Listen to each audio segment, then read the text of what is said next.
नमस्कार दोस्तों, आशा करता हूँ कि आप सभी अच्छे होंगे और अपनी तैयारी में लगे होंगे।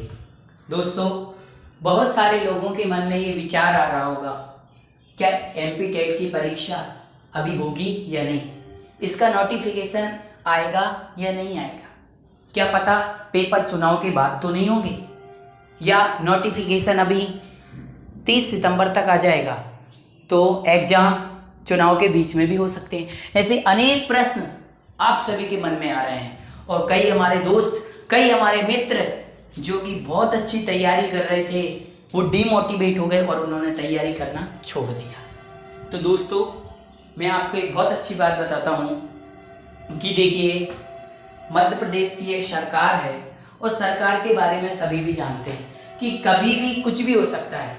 गवर्नमेंट कभी भी, आपकी जो परीक्षा एजेंसी है, कभी भी वो नोटिफिकेशन दे सकती हैं, एग्जाम चुनाव के पहले हो या चुनाव के बाद। हमारा लक्ष्य क्या होना चाहिए, जब भी परीक्षा होगी तो हमें अपना स्थान सुनिश्चित करना है। हमें इतनी अच्छी तैयारी करनी है, इतनी अच्छी तैयारी करनी है, इतनी अच्छी तैयारी करनी है कि जिस दिन भी पेपर हो उस दिन हम पेपर में जाके झंडा गाड़ के आए और हमारा तो सिलेक्शन होना ही चाहिए। यदि आप डिमोटिवेट हो जाएंगे तो क्या होगा मालूम, आपकी जो अभी तक की मेहनत है वो सारी की सारी पानी में मिल जाएगी, सारी मेहनत बेकार हो जाएगी। क्यों? जब तक आप पढ़ते रहेंगे, अभ्यास करते रहेंगे तो ही आगे बढ़ेंगे। जिस दिन पढ़ना बंद कर देंगे आगे बढ़ना रुक जाएगा। इसलिए तैयारी रोकने की जरूरत नहीं है, तैयारी निरंतर करो।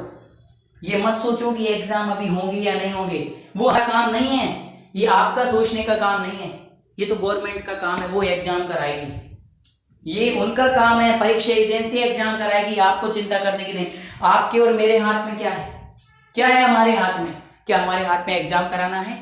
मान लो चुनाव के बाद भी एग्जाम होते हैं तो क्या आपके या मेरे कहने से एग्जाम पहले हो जाएंगे? नहीं दोस्तों, नहीं होंगे।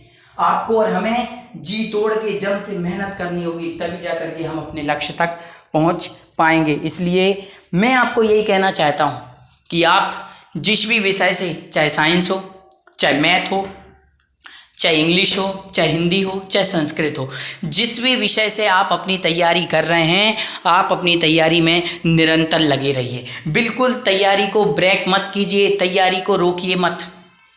भले दिन में आप 2 घंटे पढ़ें, चाहे 4 घंटे पढ़ें, लेकिन पढ़ना डेली है। ये तो अच्छी बात है। आपको तो ये सोचना चाहिए कि एग्जाम के लिए आपको अतिरिक्त समय मिल रहा है।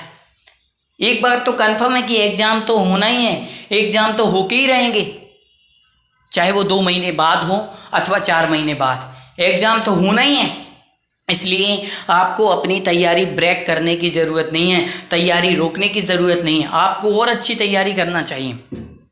यदि आप हिंदी से हैं तो हिंदी में जो जो चीज़ें होती हैं आप उसको अच्छे से लर्न कीजिए। मैथ में हो, चाहे साइंस में हो, जिस भी विषय में हैं, आपको अपनी तैयारी बहुत अच्छे से करने की ज़रूरत है। और जो भी हमारे संस्कृत विषय के भाई बंधु हैं, उनके लिए आगे आने वाले 15 दिनों के बाद से लगभग 1 अक्टूबर से इसी YouTube भव्योदय चैनल पर बहुत अच्छी क्लासेस शुरू होने वाली हैं। आपकी संज्ञा प्रकरण से लेकर के संधि, समास, प्रत्यय, कारक, वाच्य, जो भी है वो सारी क्लासें इस पर निःशुल्क शुरू होने वाली है। इसलिए आप सबसे कहना है, बिल्कुल ना घबराएं, ना बिल्कुल डरें, डिमोटिवेट होने की कोई बात नहीं है। अपनी तैयारी करें और अपने ऊपर विश्वास रखें। जिस व्यक्ति को अपने ऊपर विश्वास होता है, एक ना एक दिन उसके विश्वास की जीत होती है। ये याद रखना, आज नहीं तो कल होगा हर एक समस्या का